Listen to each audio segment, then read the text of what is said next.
Welcome to Unit 5, where we focus on listening comprehension and information retrieval. In both your academic and social life, listening is much more than just general understanding. It is a vital tool for pulling out specific information. Building on your previous training, this unit explores academic listening skills, including how to extract data, interpret figures, label diagrams, and complete tables and charts. Let us begin with listening for data. Data refers to collections of information found in research or digital documents. When you are listening to a lecture or presentation, you should focus your full attention on the stream of information and take notes on relevant figures, percentages, and years. Crucially, you must always link numerical values to what they actually represent.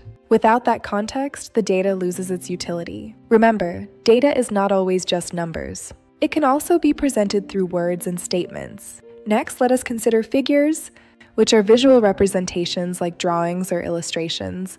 You may be asked to label a figure or translate what you hear into a visual format, and think quickly to connect the speaker's words to the visual representation in real time.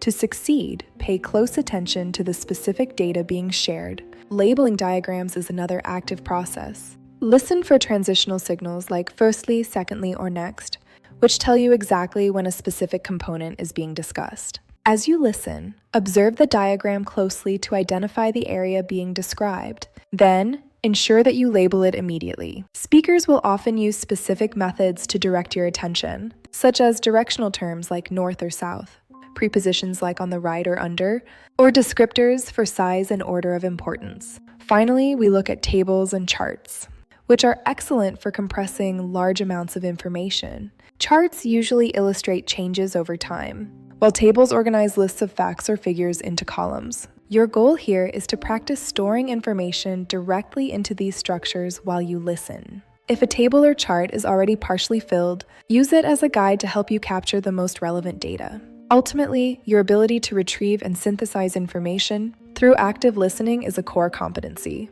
that will serve you well throughout your academic career.